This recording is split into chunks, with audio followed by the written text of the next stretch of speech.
ihr es glaubt oder nicht, was wir gerade gesehen haben, war eine einzige Figur, nur verschiedenartig auf das Set umgelegt. Wie das funktioniert, das zeige ich euch im Folgenden. Servus Leute, hier ist der Sascha von der Metal School.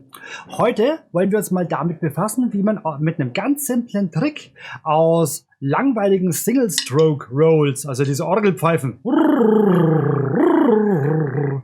eine richtig schöne kreative Spielwiese bauen kann. Das Schlüsselwort lautet Dynamik. Für dieses Video solltet ihr auf jeden Fall eure Sechzehntel solide beherrschen. Also zwar nicht schnell, aber solide. Ihr solltet sie zählen können, ihr solltet sie auf einem geringen Tempo, sei es 60 ppm, stabil halten können. Außerdem wäre es nicht verkehrt, wenn ihr eure Dynamik im Griff hättet, zumindest halbwegs, dann, wenn ihr wisst, was punktierte Noten sind und wenn ihr schon mal Akzente gesetzt habt, also sprich rasche Dynamik, einfach mal einen ordentlichen für zwischendurch rein betoniert. Solltet ihr Probleme in einer dieser Bereiche haben, dann meldet euch einfach bei mir oder wünscht euch ein Video zu dem Thema. Ansonsten, so, ich habe euch jetzt folgende Figur hier mitgebracht. Ihr seht besagte 16 Sechzehntel und bei jeder dritten Sechzehntel seht ihr ein größer als Zeichen. Das bedeutet, dass hier jeweils der Akzent stattfindet. Das heißt, im Endeffekt, ihr spielt die 16 Sechzehntel gerade auf einer relativ gediegenen Lautstärke und den Akzent betoniert ihr rein. So, ihr seht den Abstand von jeweils 3 Sechzehntel. Das bedeutet, diese Akzente finden im Abstand einer punktierten Achtel statt. Also sprich, diese passieren auf der 1, E und A, 2, E und A, 3, E und A, 4 E. Und von der 4 aus läuft es dann bis zur nächsten 1 durch. Wichtig, zählt es mal für euch im Kopf und zählt es auch mal genauso akzentuiert, damit ihr es erstmal in den Kopf reinbekommt. Weil ihr wisst, alles was im Schädel drin ist, da ist es nur noch eine Frage der Zeit, bis es auf die Griffel landet. Gut. Übt die Figur zunächst einmal trocken auf der Snare oder dem Practice Pad. Auch hier gilt erstmal schöne Gemache, solide und gemäßigte von der Lautstärke her Sechzehntel. 1E und A2E und A3E und A4E und mehr muss es gerade noch gar nicht sein. E und A4E und so, und jetzt versucht mal der Reihe nach die Akzente reinzubauen. Nämlich 1E und A2E und A3E und A4E und A1E und A2E und A3E und A4E und A. In der Regel sollte so eine Übung immer 2 Minuten auf einem gemäßigten Klick funktionieren. Dann kann man davon ausgehen, dass ihr es könnt. Gut, der nächste Schritt. Jetzt baut ihr den Fuß auf die Viertel mit ein. Und das wird jetzt ein bisschen etwas sein, woran ihr knabbern werdet. Da zerlegt euch notfalls die komplette Figur in kleine Häppchen.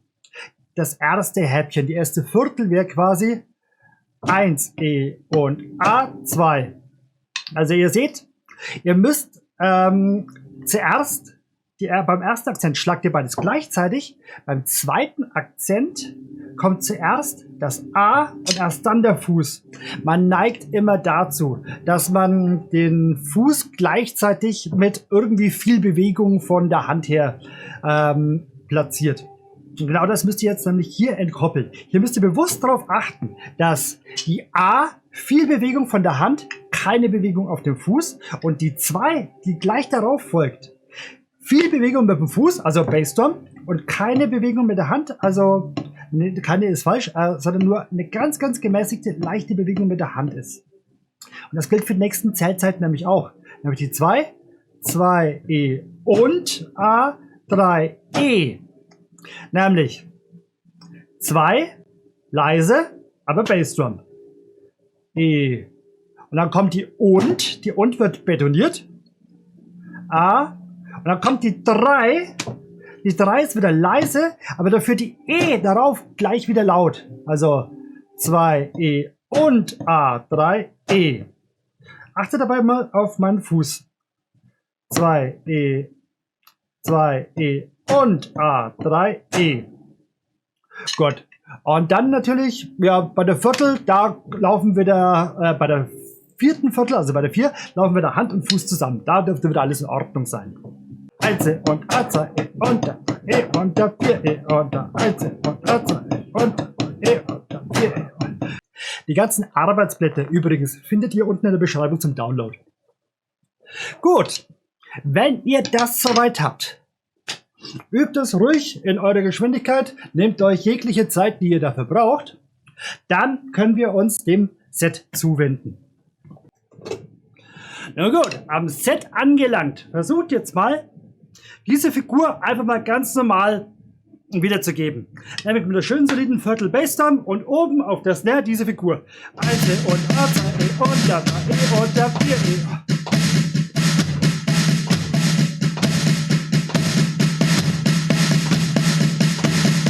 Und wenn das zu lahm ist,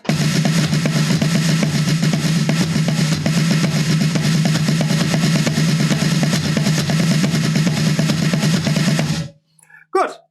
Und wenn ihr das jetzt soweit habt, jetzt können wir die einzelnen Schritte durchgehen. In dem Song am Anfang, der erste Teil ist genau dieser auf der Snare mit Bassdrum. Der zweite Teil ist jetzt nichts anderes, als dass die Figur beibehalten wird, nur dass die Schläge jetzt auf die Toms ausgelagert werden, also die Akzente. Das heißt, der erste Akzent landet jetzt bei mir auf der Floor Tom, dann der zweite Akzent auf der 1E, auf der hohen Tom, der dritte Akzent auf der 2 und auf der mittleren Tom und der letzte Akzent auf der der vorletzte auf der 3E, wieder auf der hohen und der letzte auf der 4 wieder hier. Auch wieder erstmal ganz langsam.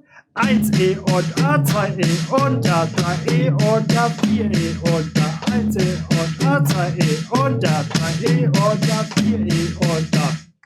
So, für die Flotteren unter euch. 1E und da 3E und da.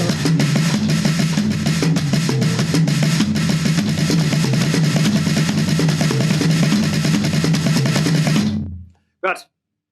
So, der dritte Teil des Stücks ist dann, und das wird jetzt vielen von euch entgegenkommen, jetzt rückt die Bassdrum genau zu den Akzenten hin. Die Akzente wiederum werden jetzt auf die Crashes verlagert. Nämlich 1E und A, 2E und da 3E und da 4E und da 1E und da 2E und da 4E und da.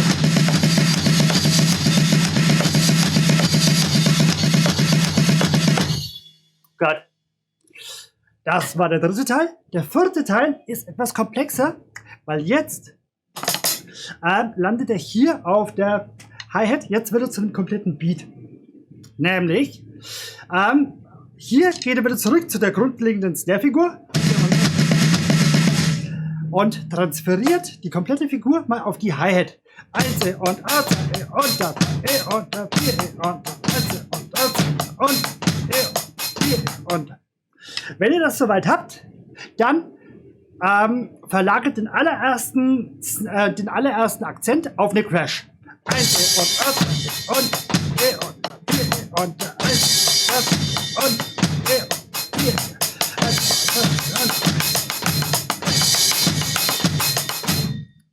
4. So, und wenn ihr das soweit habt, dann verlagert jetzt die kompletten anderen Akzente auf die Snare. Nämlich